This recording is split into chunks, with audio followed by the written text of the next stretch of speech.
Бейиш нуру.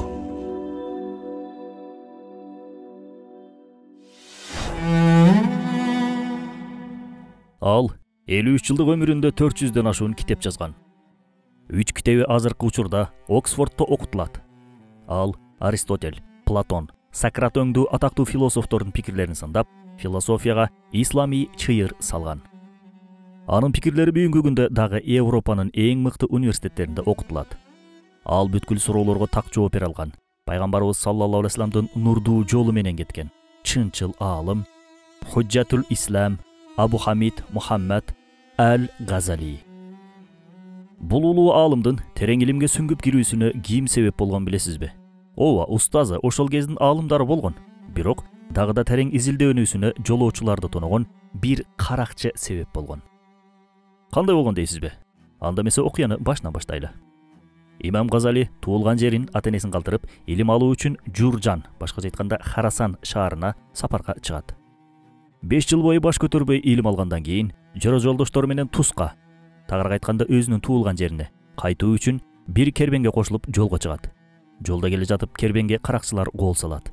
5 жылдан бери алган илимин топтоп жазып келген дептерлерин, китептерин жана башка буюмдарын каракчыларга тарттырып жиберет. Алган илиминин жок болуп кетүүсүнөн кабатыр болгон Газали каракчылардын башчысына 5 жылдан бери үйрөнгөн илимим жазылган дептер китептерди кайтарып бер дейт. Ошондо каракчылардын башчысы алган китеп-дептерлерин кайтарып берип, Газалинин жашоосун түп тамырынан өзгөртүп, жаңы нукка сала турган ушул сөздөрдү айтат. Жөнөкөй бир каракчы алып кое ала тургандай ал кандай илим? Сен өзүңдү кантип илимдүүмүн деп атасың? Каракчыдан мындай сөздү эч ким күтпөйт, туурабы? Бирок Имам Газали кимдин айтканына эмес, кимдин айттырганына карап, бул сөздөрдү Аллахтын эскертүүсү катары кабыл кылды. Худжатул Ислам Имам Газали. Имам Газали 1058 жылы азыркы Ирандын Туз шаарынын Газал деген айылында жарык дүйнөгө келген. Атасы кедей жана салих бир адам болгон. Аалымдардын кызматын кылып, алардын баяндарын такыр калтырчу эмес. Өзү болсо жүнү ирип, шаардагы дүкөндөрдүн биринде сатчу. Өлүмү жакындаганда уулдары Мухаммад Газали менен Ахмадты салих бир досуна аманат кылып калтырат. Ал досуна болгон мал-мүлкүн берип, мындай деп керез айтат. Мен аалым боло алган жокмун. Мен жете албаган даражаларга уулдарымдын жетүүсү үчүн жардам бер. Калтырган байлыгымды алардын илим алуусу үчүн сарпта, досум. Досу калтырган керезин орундатат. Атасынын мал-мүлкү түгөнгөнгө чейин Газалини жана инисин илим алуулары үчүн жумшайт. Андан соң илим алуусун медреселерге барып улантууларын айтат. Газали адаттан тышкаркы бир зээнге ээ болчу. Анын өзгөчө бир эс тутуму бар болгон. Журжанда окуп келгенден кийин дептерлерге жазган илимдерин, китептерин 3 жылда жаттап чыгат. Ошентип, илим үчүн китеп-дептерлерге кайрылып туруудан да кутулат. Мындан соң илимге болгон көксөөсү канбай, Нишабурга Низамия медресесине барат. Ошол мезгилдин аттын кашкасындай таанымал аалым Имамул Харамейн, тактап айтканда Мекке жана Мадинанын имамы Аль-Жуайнинин окуучусу болот. Шафи фыкхын, акыйда, логика жана философияны ынтызарлык менен, өжөрлүк менен окуп, бул илим тармактарында терең маалыматка ээ болот. Устат ага Газали терең бир деңиз деп айтып, суктанбай кое алган эмес. Илим алып жүргөндө жазган Аль-Манхул аттуу фикх китебине устаты Жуайни «Мени көзүм тирүүсүндө эле мүрзөгө көмдүң. Өлүмүмдү күтө алган жоксуңбу?» деп Газалини алкоого алган. Мусулмандарга олуттуу зыяндарды алып келген, 9-кылымда пайда болуп, 11-кылымда күчүнө кирген батинилер бүткүл күчүн топтоп Аббасилерге чабуул кое башташты. Батинилер булар диндин, Курандын жалпыга ачык болгон, захир болгон жана терең жашырылган, батын болгон, сырдуу болгон маанилери бар деп ишенген, адашкан бир топ. Алардын ишеними боюнча жалгыз гана аларды жетектеп турган жана Кудай тарабынан тандалган имам ошол батын, башкача айтканда жашыруун болгон ички сырларды, диндин, Курандын ички сырларын билет имиш. Бул имамга моюн сунуу менен гана жөнөкөй адамдар ошол нерселерден, башкача айтканда жашыруун нерселерден үлүш ала алат имиш. Бирок батынилер этибарга албаган бир нерсе бар эле. Бардык түрк тилдүү уруулар исламды кабыл кыла баштаган болчу. 11-кылымдарда Селжуктар дөөлөтү батинилердин мизин кайтарып турган. Кылыч менен максатына жете албаган соң бул жолкусунда туура эмес пикирлерин ичтен, тактап айтканда адамдардын пикирлерин бурмалоо аркылуу жайуунун аракетин көрүшөт. Ислам ишеними бир гана батинилердин эле эмес, философиялык жана бидаат пикирлердин соккусуна да тушугуп жатты. Мындай опурталдуу заманда ислам душмандарына каршы ары материалдык, ары руханий күрөш жүргүзүү зарылчылыгы турду. Бул мезгилде ислам ааламы ар бир кылымда келе турган куткаруучуга, туура эмес пикирлерди төгүндөй турган бир аалымга муктаж болуп турду. Анткени батинилерди күч колдонуу жана согушуу менен жеңүү мүмкүн болгон жок. Мындан улам федаилерди таркатуу үчүн алар карманган ишенимди түп тамырынан чиритүүгө туура келди. Федаилер булар өмүрүнүн аягына чейин батинилерге берилген, кызмат кылган, өлүмдөн да артка тартпаган, имамынын буйругун кыңк этпей аткарган террордук топ болгон. Ошол мезгилде батинилер лидери Хасан Саббах менен биргеликте кандуу кылмыштарды уюштуруп жүрүштү. Хасан Саббах тууралуу жана батинилердин иш аракеттери тууралуу кененирээк маалыматты Телескоп каналына чыккан 2 бөлүктөн турган тасмабыздан ала аласыздар. Караңгы мусулмандарды алдап өздөрүнө федаи катары, кызматчы катары дайындап, адам өлтүрүү иштеринде колдонушар эле. Түзүп чыккан тарикалары менен өздөрүнө душман санаган мамлекет ишмерлерин тындым кылып жүрүштү. Султан жана вазирлер мамлекеттик ишмерлеринин бири-биринен кандуу өлүмгө дуушар болуп жатканына күбө болуп жатышты. Батынилик кыймылын жоюу жана аларды пикир жактан өчүрүү өтө чоң зарылдык абалга келди. Бул болсо алар карманган пикирди жок кылуу менен гана ишке ашмак. Селжук мамлекетинин кызматкери жана саясатчысы Вазир Низамул Мулк Ахли Суннаны коргоодо жана ислам ааламына олуттуу коркунуч туудурган батыни кыймылын пикир жактан өчүрүү үчүн Газалини эң ылайыктуу көрөт. Низамул Мулк бул максатта Газалини Багдадка чакырат. Багдад 11-кылымда улуттар аралык илим борбору жана дүйнөдөгү калкы эң көп шаарлардын бири болгон.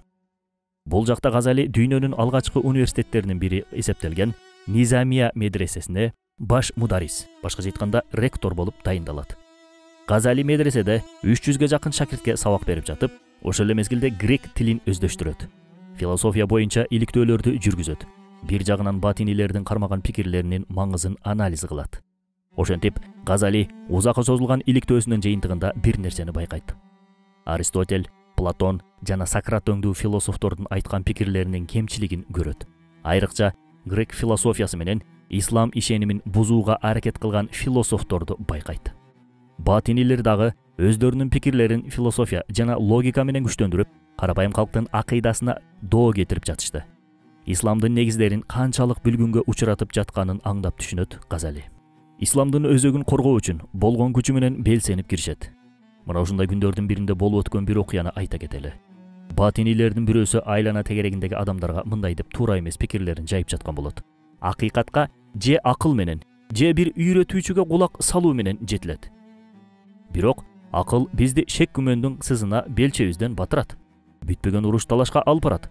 Шек күмөнгө жана уруш талашка алып барган акыл бизди кантип акыйкатка жеткизмегиле? Акыйкат бирөө гана жана бир гана кишиден үйрөнүш керек. Ал киши ким болду экен деп суроо узатат отургандардын бирөөсү. Ал киши каталардан тазаланган, ар бир илимден кабардар улуу имамыбыз. Башкача айтканда Хасан Саббахты айтып атат. Улуу имамды ээрчигиле, бүтпөгөн талаштардан жана акылдын тузактарынан кутулгула. Имам Газали ал адамга түстөрдүн бир гана көз менен жана тек гана жарык менен көрүлө турганын айткан бир адамга эмне дейсиң? Деп суроо узатат. Бул сурооңдун темабызга кандай байланышы бар? Дейт тиг адам. Газали сөзүн улап мындай дейт. Түстөрдү көрсөткөн көз жана жарык. Түстөрдү бир гана көз көрсөтөт же жарык көрсөтөт деген адам бизди экөөсүндөн бирөөнү тандоого мажбурлап жатса, же өзү акмак, же бизди алдап жаткан болот. Түстөрдү жарык дагы, көз дагы көрсөткөндөй эле, акыйкатка да акыл менен дагы, билген бирөөдөн үйрөнүү жолу менен дагы жетсе болот. Эң улуу мугалимибиз, акыйкат пайгамбары Мухаммад саллаллаху алейхи вассалам бизге үйрөткөн Куранда мындай деп айтылган. Чынында Аллахтын алдында жандуулардын эң жаманы акыл калчабаган дүлөйлөр жана дудуктар. Сен акылды жокко чыгаруу менен инсандарды акыйкаттын сөздөрүн угууга жана айтууга эмес, аларды дүлөй дудук жана акылсыз болуп жүрүүгө чакырып жатасың. Сен элди аятты четке кагууга чакыруудасың. Жанындагы адам эмне айтаарын билбей. Жок, эч кандай андай эмес. Сен эмне деген келип жатат? Мен болгону элди акыйкатка чакырып атам, деп айтат. Газали сөздөрүн андан ары улап ушундай дейт. Жалганчылык жана алдоо акыйкаттын үстүнө түшкөн көлөкө сыяктуу. Акыйкаттын нуру менен нурданган акыл күнү чыкканда ал көлөкө жок болуп кетет. Имам Газали ушул өңдүү маанилүү иш-аракеттерди жүргүзүп жатканда батынийлик кыймылынын жетекчиси Хасан Саббах тынч отура алган эмес. Өзүн ката кетирбеген, күнөөлөрдөн аруу жана кылган иштери үчүн жоопко тартылбаган бир адам катары таанытат. Тагыраагы өзүн күнөөсүз имам деп кабыл кылдырат. Имам Газали болсо батынийликтин чыныгы жүзүн ачып берген «Батынийликтин айкын жүзү» аттуу чыгармасы менен алардын тамырына балта чабат. Бир жагынан батынийлер, экинчи жактан адаштырчу философиялык пикирлер исламга зыянын тийгизип жатты. Дагы бир жактан Ахлы Сүннага карама-каршы келген тайпалар четте карап турган жок. Булардын бардыгына каршы Имам Газали кантип кукулай башы менен күрөш жүргүздү деген суроо келдиби? Анда угуп туруңуз. Имам Газалинин жогорудагы тыкыр иликтөөлөрүнөн кийин бир планы бар болчу. Макасидул фаласифа, башкача айтканда, философтордун максаттары аттуу бир чыгарма жазат. Философиянын максаттарын ар тараптуу түшүндүрүп, философияны мактоого алат. Мына ушундайча философтордун арасында аты чыгып, алардын сүймөнчүгүнө ээ болот. Философияда мынчалык кылдат жана курч пикирлерди оңой менен эч ким айта албаганы байкалат дагы, Газалиге мыкты философ деген назар менен карай башташат. Дал ушул маалда Имам Газали эч ким күтпөгөн бир нерсе кылат. Ал Тахафутул фаласифа, башкача айтканда, философтордун карама-каршылыктары аттуу чыгармасын жазат. Бул чыгармасы аркылуу туура эмес философия окууларын жана философтордун бир нече көз караштарын акылдык жана логикалык пикирлер менен жокко чыгарат. Имам Газали пикирлерин айкын, чындык катары көрсөтүүгө аракет кылган философторду сынга алат. Философтордун бүтүмү изилдөөгө жана айкын маалыматка эмес, күдүк ойго жана божомолдоолорго таянгандыгы үчүн ортолорунда бирдей көз караш жок деген ойду айтат. Имам Газалинин максаты дин жана метафизикага байланыштуу кээ бир маселелерде акыйкатты көрсөтүү укугунун философияга эмес, динге таандык экенин ачыкка чыгаруу болгон. Ал философтордун пикирлерин төгүндөгөндө кайра эле философиялык ыкманы колдонгондугу үчүн философиялык ыкма менен философияга сокку урган аалым катары таанылган. Бул жерден философияга байланыштуу ката түшүнүктө калбоо үчүн бир маселени айта кетүү керек. Бадиюззаман Рисале-и Нур аттуу тафсиринде философияны эки бөлүп көрсөтөт. Анын биринчиси адамзаттын коомдук жашоосуна, адеп ахлагына, адамдын жетилип өнүгүүсүнө жана искусствонун өнүгүшүнө кызмат кылган бөлүгү. Ал Куран менен келишимде. Атүгүл Курандын акылмандыгына кызмат кылат, ага каршы чыга албайт. Философиянын экинчи бөлүгү болсо адашууга, динсиздикке түшүүгө себеп болот. Ал гана эмес, көңүл ачуу, кайдыгерлик жана бузукулук аркылуу адамдарды алаксытып адашууга түртөт. Имам Газали каршы күрөш жүргүзгөн философияда жогорудагы экинчи түрдөгү философия десек жаңылышпайбыз. Дин философия байланышы жаатында илимге жаңы чыйыр салган Тахафутул фаласифа чыгармасын дүйнөлүк философия классикаларынын ичинде ополтоодой орду бар. Ошол эле мезгилде аалымдар жана терең ойчулдардын арасында философия маданиятынын жандуу бир көрүнүштө улануусун камсыздаган. Мына ошентип Ахлы Сүннага каршы тайпалардын жана грек философиясынын таасири аркылуу унутта калган жана кыйроого учурай баштаган исламий негиздерди апыртмалардан жана бидаяттардан, башкача айтканда динге зыян берүүчү жаңы нерселерден тазалайт. Бул өткөн окуялардан соң мусулмандардын өнүгүү жолунда илгерилөөгө муктаждыгы бар эле. Мындан улам Имам Газали Куран менен сүннөттү жол башчы кылып, мусулман үммөтү үчүн өнүгүү долбоору иретинде Ихияи улумуддин, башкача айтканда диний илимдердин жандануусу аттуу чыгармасын жазат. Өтө чоң муктаждыкты камсыздаган бул орошон чыгармада исламга байланыштуу өтө зарыл маалыматтар жана кылдат маселелер камтылган. Аалым жана олия Шейх Абу Мухаммад Казаруни Имам Газалинин бул чыгармасын мактап, бүткүл илимдер жок болуп кетсе дагы, алардын баарын бул чыгармадан таап чыгарса болот деп айткан. Имам Газали Аль-Мунқизу мин ад-далал, адашуудан хидаятка аттуу автобиографиялык чыгармасында өзүн жана жашаган мезгилин мындайча сүрөттөйт. Жаштыгымдан тартып элүүнүн кырын ашып, бул убакка келгенге чейин чалкып жаткан деңиздерге сүңгүп кирүүдөн кайра тарткан жокмун. Толкуп жаткан деңиздерге коён жүрөк коркоктор сыяктуу эмес, арстан жүрөк баатырлар сыяктуу чыктым. Ар бир маселе менен алыштым. Ар бир кыйынчылыкка күтүүсүз кабылдым. Ар бир фырканын, ишенимин жана айткан пикирлерин иликтеп, кооптуу маселелерин ачыкка чыгарууга аракет кылдым. Мунун натыйжасында балалык кезден тартып бир гана башкаларды тууроого байланган ишеним негиздеринен кутулдум. Имам Газали бул айткан сөздөрү менен бүгүнкү күндө бизге өтө зарыл болгон бир сабакты берип жатат. Ал кандай сабак дейсизби? Анда эмесе угуңуз. Ыйман менен капырлыктын согушу алмустактан бери уланып келип, Имам Газалинин доорунда бүтүп калдыбы? Жок. Ошол доордо болгон кармаш бүгүнкү күндө да уланып жатат. Исламды, мусулманчылыкты карманууда ата-бабам мусулман болушкан, намаз окуп келишкен.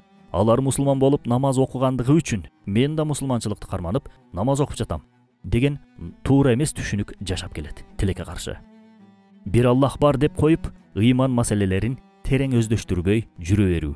Аллах сактасын, өзгөчө ыйман түркүктөрүнө аyoосуз сокку урулган азыркы учурда ыймандан ажырап калуу коркунучу бар. Бул жаатта Расулай Нурда мындай дейт: ыйман түркүктөрүнүн бирөөндө пайда болгон шек күмөн же четке кагуу диндин башка маселелеринде кетирген кемчиликтерден да миң сан эсе кооптуу, зыяндуу. Ошондуктан азыркы учурдагы эң маанилүү иш ээрчими алсыз ыйманды чыныгы күчтүү ыйман даражасына көтөрүү, ыйманды бекемдөө жана күчөтүү. Баарынан мурун ыйман негиздери менен, ишеним маселелери менен алек болуу ачык айкын бир зарылдык, атүгүл мажбур бир абалга келди. Ислам душмандары Куран чебин уратуу үчүн топтолуп келишсе дагы, ал жалгыз аларга каршы эреөлгө чыкты. Бизге эржүрөктүүлүктүн үлгүсүн көрсөтүп кетти.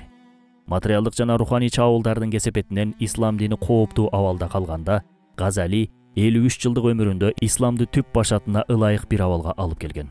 Имам Газалинин ислам ишенимин коргоо жаатында жазган чыгармалары менен жеткен ийгилиги аны өзгөчө бир наамга ээ кылды. Ислам ааламында ага Худжатул Ислам деп айтышчу. Башкача айтканда, исламдын айкын далили деген наам беришкен. Бул улуу аалымдын эмгектери боюнча европалыктар кеңири жана узакка созулган изилдөөлөрдү жүргүзүшкөн. Алардын ичинде Буйч аттуу чыгыш таануучу өзүнүн эмгегинде Имам Газалинин 404 китебин атаган. Белгилүү чыгыш таануучу Брокельман да 75 эмгегинин тизмесин берген. 1959 жылы 4 немис ординариус профессору Имам Газалинин китептерин окуп, ислам динине ашык болуп, натыйжада анын китептерин немис тилине которгон.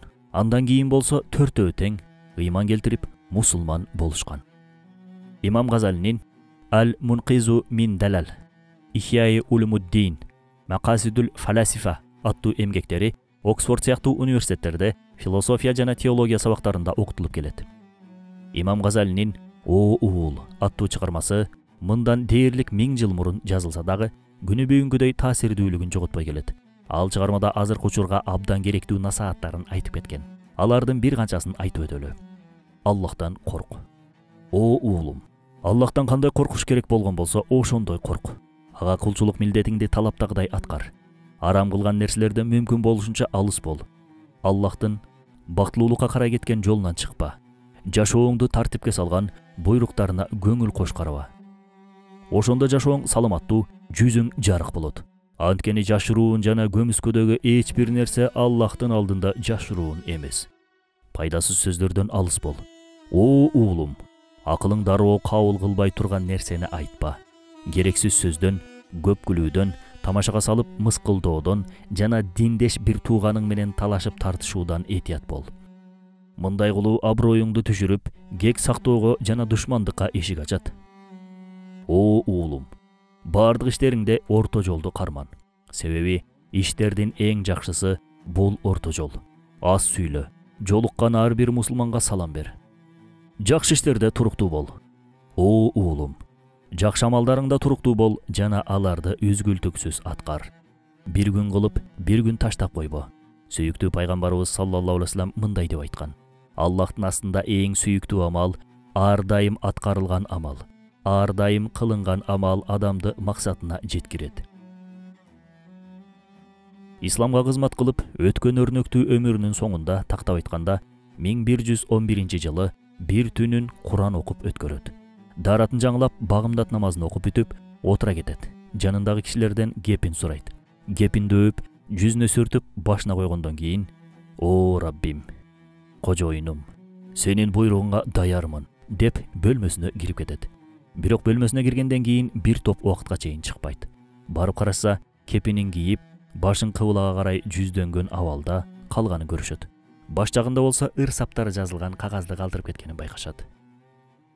Мени өлдү деп көз жашын төккөн досторума, мынтип айткан кайгырган диндеш боорлорума, мен ойлобогула чындап эле өлдү деп, силер да качкыла муну айтууга өлүм деп. Мен бир таранчымын, а бул дене капасым, учуп кеттим ал капастан, денем калды дүйнөдө. Мен бул таңда бир өлүү жан элем араңарда, бир аз өмүр сүрдүм, андан соң кийдим кепинди. Өлүм деген түбөлүккө өлүү экен дебегин, өлүм деген улуу максат, билгин жашоо экенин. Ойлобогун, өлүм кайгы, кыйноо, азап тартуу экен деп. Ал тек гана бир үйдөн чыгып бир үйгө кирүү дегендик. Жол азыгын камдап алып, көргүлө жол камылгасын. Акылыңар болсо эгер, башка нерсеге алданбагын. Багарайым тилегиле ырайымга бөлүнөсүңөр. Биз кеттик, билгиле, кезекти силер күтөсүңөр. Акыр сөзүм болсун, алейкум салам жарандар. Аллах тынчтык берсин, дегенден башка не бар айтар.